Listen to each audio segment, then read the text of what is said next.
여러분 안녕하십니까? 포항 MBC 뉴스데스크입니다. 지난달 월성원전에서 방사능 오염수가 새어나오는 영상 보도해드렸는데요.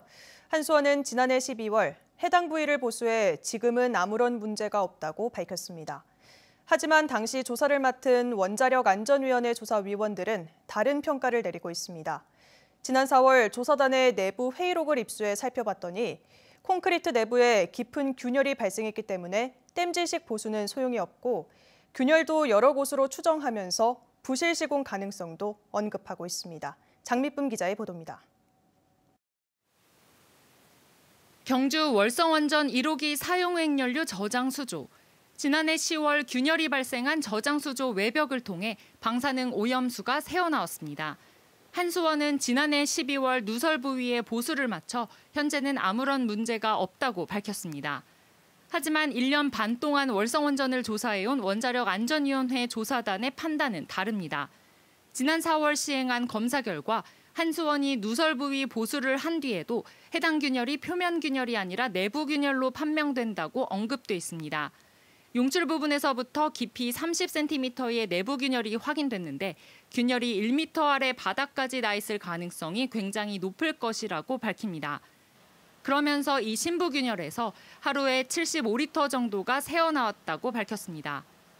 홍성걸 조사단장은 원통형 콘크리트 채취 검사를 한 뒤 빈 곳에 고이는 물을 받아서 측정한 결과라고 설명했습니다.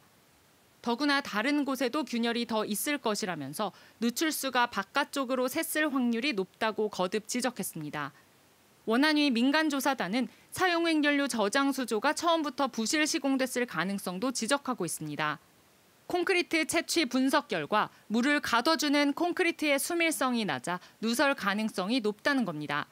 실제로 지난해 12월 긴급보수 이후에도 누설이 발견된 굴착 현장 고인물에서 최대 100만 베크렐의 삼중수소가 검출되고 있는 것으로 나타났습니다. 보수가 끝났다고 하는 올 1월부터 지금까지 매주 측정을 하고 있는데 최고 100만 베크렐까지 방사성 물질이 검출되고 있는 상황이에요. 내부에 있는 오염수가 바깥으로 흘러나오고 있다, 지금도. 이에 대해 한국수력원자력은 긴급 보수 이후 추가적인 누설은 발생하지 않았다는 입장입니다. 보수 이후 추가 누설은 없습니다. 원안위 조사단의 비공개 회의록은 내용을 확인할 수 없으며 관련 사항은 객관적인 확인을 위해 전문기관에서 평가 중입니다. 원안위 조사단은 4월부터 줄곧 누설 가능성을 지적하고 있는 반면 한수원은 누설이 전혀 없다고 맞서면서 논란은 사그라들지 않고 있습니다. MBC 뉴스 장미쁨입니다. 2차 전지 기업인 에코프로가 포항 영일만 산단에 단일 공장으로는 세계 최대 규모의 양극재 생산 공장을 짓고 운영에 들어갔습니다. 에코프로 EM은 오늘 캠7 공장 준공으로 모두 9만 톤 규모 2차 전지 양극재 생산 능력을 갖추게 됐으며 캠7 공장은 시운전 과정을 거쳐 2023년 1분기부터 본격 가동됩니다. 여기서 생산된 고성능 하이니켈 양극재는 모두 삼성 SDI에 납품됩니다.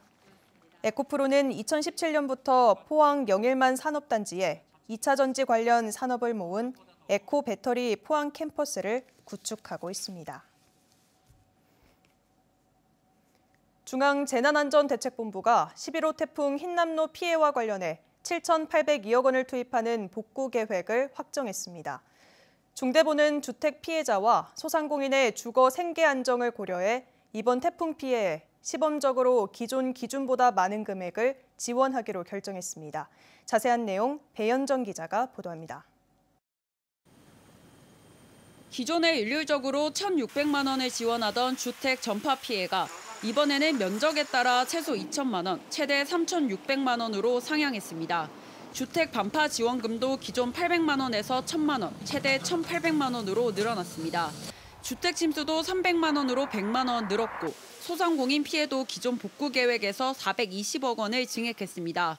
중대본은 사유시설 피해를 유발한 공공시설은 유사한 피해가 재발하지 않도록 복구 계획을 수립했고 특히 인명과 침수 피해를 유발한 하천은 폭을 확장하고 다리 교각 간격도 넓히도록 복구 계획을 마련했습니다. 태풍 흰남노로 인한 재산 피해는 2,440억 원으로 집계됐습니다. 포항과 경주 등 도심 저지대 주택 5,105세대, 소상공인 42개 업체가 침수 피해를 입었습니다. 농경지는 338헥타르가 유실 매몰되고 농작물 52,524헥타르가 침수됐습니다. 하천과 소하천 472건, 도로와 교량 등 155건, 어항과 항만 등 119건, 산사태 96건 등 공공시설 1,706곳의 피해도 집계됐습니다. 한편 정부는 사유시설 피해 지원제도 개편을 추진하기로 했는데 이번에 시범적으로 적용한 주택 피해 등에 대한 지원 기준을 토대로 관계 부처 협의를 거쳐 재난지원금 현실화 등을 위한 개선 방안을 마련해 나갈 계획이라고 밝혔습니다. MBC 뉴스 배현정입니다. 올 들어 경북 동해안의 오징어 어획량이 급감한 것으로 나타났습니다. 경북도에 따르면 올해 1월부터 8월까지 도내 오징어 어획량은 3,226톤으로 지난해 같은 기간 6,034톤의 절반 수준에 그쳤고 최근 5년간 연평균 어획량 2만 톤에는 훨씬 못 미치고 있습니다. 이는 수온 변화 등으로 어장 형성 수역이 바뀌고 있기 때문으로 보입니다. 경상북도 민물고기연구센터는 울진 왕피천에서 이달부터 2월 말까지 어미 연어를 포획한다고 밝혔습니다. 포획하는 어미 연어는 3, 4년 전 울진 왕피천에 방류한 몸길이 5에서 7cm의 어린 연어가 북태평양을 돌아 고향으로 돌아온 것입니다. 예정된 포획 허가 마리수는 750마리로 체란과 수정을 통해 치어 100만 마리를 길러 내년 3월 왕피천에 방류할 계획입니다. 경주시는 오늘부터 열흘 동안 황성공원에서 도자기 축제를 개최한다고 밝혔습니다. 이번 축제에는 신라 토기에서부터 청자, 백자, 금송공예와 석공예 작품 등 만여 점을 전시 판매합니다.